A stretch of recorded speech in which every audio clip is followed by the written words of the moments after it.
Each morning the sun rises in the east, and at the end of each day it sets in the west. This observation, as well as the motions of what the Greeks called wandering stars, or what we now call planets, was observed for thousands of years. It was assumed that the sun and the planets revolve in a perfect circle around the fixed Earth. That notion, that the entire universe revolved around us, fit well with the concept of man's supremacy and of our feeling of being exceptional. Religious, as well as academic text, taught this geocentric universe, and all the great thinkers, such as Aristotle, agreed. Ptolemy described the planetary motions in a 13-volume treatise called the Almagest, which was used for over 1,000 years. Sometimes the motions of those wandering stars or planets appear to go backward or retrograde from its normal path. In order to explain these motions without jeopardizing the geocentric concept, the original model was adjusted to show that some planets had small circles within their normal orbit, called epicycles. So using the geocentric model, the planetary motions would look like this. Very few asked any questions, and most just believed what they were taught with the accepted model. Because everyone could see the obvious motion of the sun, anyone who questioned the well-established geocentric theory was mocked or thought to be crazy.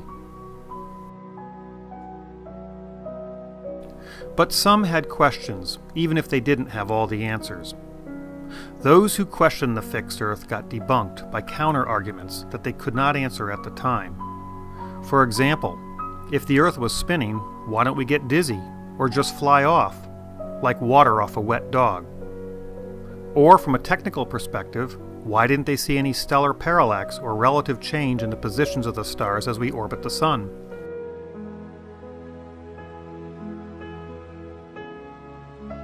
Yet even though the motions of the planets is a scientific question and not a political or religious question, those who persisted were charged by the authorities as being a denier, or waterboarded, or indefinitely detained under house arrest, or burned at the stake.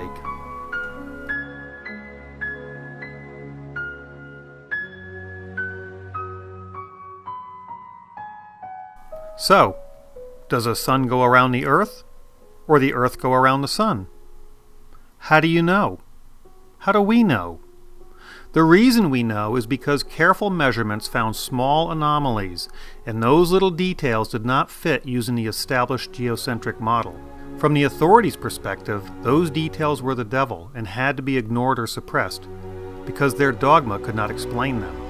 But most refused to look at any details or dare to think independently, or kept silent out of fear. In 1992, about 350 years after they threatened to torture him, the Vatican acknowledged that maybe he was right after all. And based on a recent science poll, about a quarter of all Americans still believe the sun revolves around the Earth. But at least some headway has been made over the centuries, and for the most part, that dogma can be put to rest. Those who questioned the dogma in their day were called heretics. Those who question 9/11 or other events today are now called conspiracy theorists. When careful observations were made of planetary motion, the geocentric theory no longer made any sense. When careful observation is made of the tower's fall, the official gravitational collapse theory no longer makes any sense.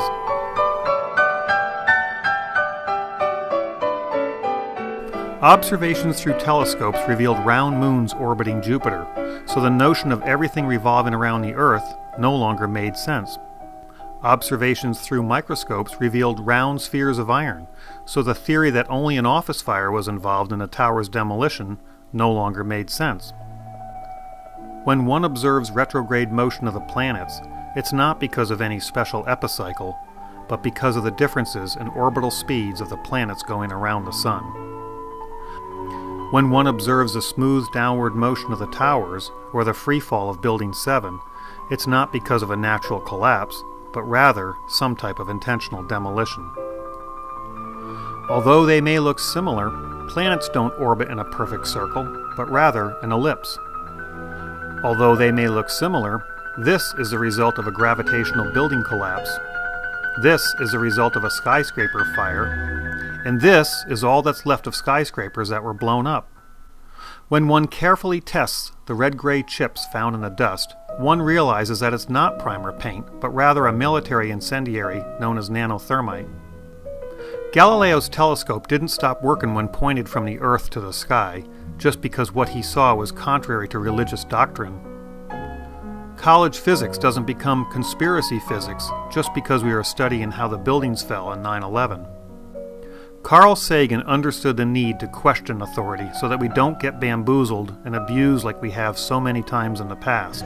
If we are not able to ask skeptical questions, to interrogate those who tell us that something is true, to be skeptical of those in authority, then we're up for grabs for the next charlatan, political or religious, who comes ambling along. Yet when questioned, the authorities involved claim total ignorance, even with the most obvious of details. Building 7, I often hear about. No plane hit Building 7. Why did Building 7 come down? What do you tell people? What is Building 7? Or what, was it Building 5 or the building that wasn't hit by the plane? Building 7. I have no idea. I've never heard that. Sagan also understood how scientifically ignorant our leaders can be. Right. That's right. And if we don't understand it, and by we I mean the general public, if it's something that, oh, I'm not good at that, I don't know anything about it, then who is making all the decisions about science and technology that are going to determine what kind of future our children live in? Just some members of Congress? But there's no more than a handful of members of Congress with any background in science at all. And even our leaders are easily fooled, believing the most nonsensical dogma as long as it fits with their personal belief system. Congressman, the evidence that the World Trade Center Building 7 was brought down with explosives on 9/11 is real and proven, and more people are waking up to it every day. How much more trust of the American public does Congress have to lose before it faces reality and acknowledges the need for a new investigation into Building 7's destruction? I don't think it needs any more investigation. I don't think that. I think the way that those towers were brought down were by radical Islamic terrorists, and that's the way it is, and I think every investigation has shown that so far. Did you read the 9/11 investigation by the committees? No, I did not. But you think it was adequate enough? Yeah, I think so.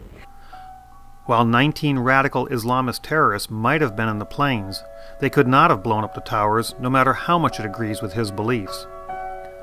But another 19 had the means and motives to take those towers down. In the investigations he didn't read, never explained the devilish details, including the downward motion of the towers, the source of the sulfur considered to be the deepest of mysteries, the fall of the spire, those spheres of iron, the free fall of 7, the nanothermite, and so much more. The study of evidence and motion of the planets is not heresy, it's science. The study of evidence and motion of how buildings fall is not conspiracy theory, it's science. The rush to judgment is inherent in all of us, based on the limited information we receive. If you don't understand the details of an event, you will fall for the official story explained by the authorities and their media. From their perspective, it's critical to keep the people confused and the details hidden, because those details are the devil to their dogma. But the people are waking up, realizing that their own government is behind some of the largest of crimes. And once those details are exposed, we can see that the emperor is wearing no clothes. So why would a government attack their own citizens? Well, one reason might be to get public support to attack those who got blamed. But to hide the details, they must either control or outright ban the media. See, the banning of YouTube was actually prompted by a video posted on the site that was allegedly leaked from top Turkish officials. In the discussion, head of Turkish intelligence Hakan Fidan says, quote, "I'll send 4 men from Syria if that's what it takes. I'll make up a cause of war by ordering a missile attack on Turkey. We can also prepare an attack on Suleiman Shah's tomb if necessary." So basically, Turkey's intelligence chief is saying that he's going to make up a false pretext to militarily intervene in Syria by hiring 4 men to attack his own country. As the Undersecretary of the Minister of Foreign Affairs explains, we're going to portray this as Al-Qaeda. Wow. See, this bombshell leak describes something known as a false flag operation. A false flag is a covert military operation designed to appear as if it were carried out by other parties and is usually used as a pretext for military intervention with the citizens of the country unaware of their government's premeditated actions. But amazingly, anyone who simply acknowledges proven false flags throughout history is labeled a conspiracy theorist. Like yesterday's heretics, maybe someday all those who are exposing today's devilish details will be exonerated. And perhaps it's appropriate that Galileo's middle finger remains on display. Because the sun doesn't revolve around us, we revolve around the sun. And those buildings didn't naturally fall down. Those buildings were intentionally blown up. How do we know the earth goes around the sun and those towers were intentionally blown up? The devil's in the details.